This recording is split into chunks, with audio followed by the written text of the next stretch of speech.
Possessiveness, both in relationship as well as friendship. இருக்கலாமா கூடாது? Actually possessiveness relationship as well as friendship இருக்கலாம், but with certain limit. அதுக்கு வந்து threshold limit இருக்கு, அதை தாண்டி தான் போகக்கூடாது. லிமிட்ஸ்னா எந்த அளவுக்கு இருக்கலாம்?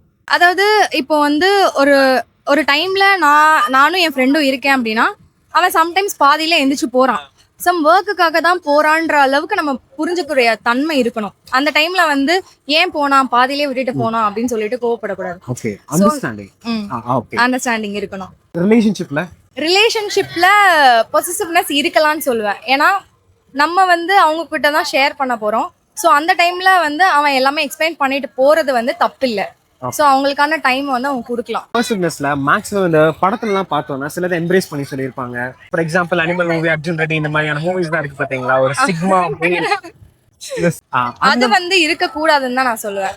ஓகே, அதுக்கு ரீசன் ஏதாவது? சிக்மா மேல் லைக் வந்து கண்ட்ரோல் பண்ணி நீ இப்படிதான் இருக்கணும், இல்லனா வந்து இங்க கண்ட்ரோலிங்க வந்து எங்க இருந்து அவங்க வந்து அதை பிடிக்க ஆரம்பிச்சாங்கன்னு தெரியல. அதை ரொமான்டிசைஸ் பண்ண ஆரம்பிச்சிட்டாங்க. ஆக்சுவலி ரொமான்டிசைஸ் பண்ணக்கூடாது. அது வந்து எனக்கு பர்சனலா பிடிக்காது ரொமான்டிசைஸ் பண்றது. அது ரொமான்டிசைஸ் பண்றது நல்லது இல்லைன்னு நினைக்கிறேன்.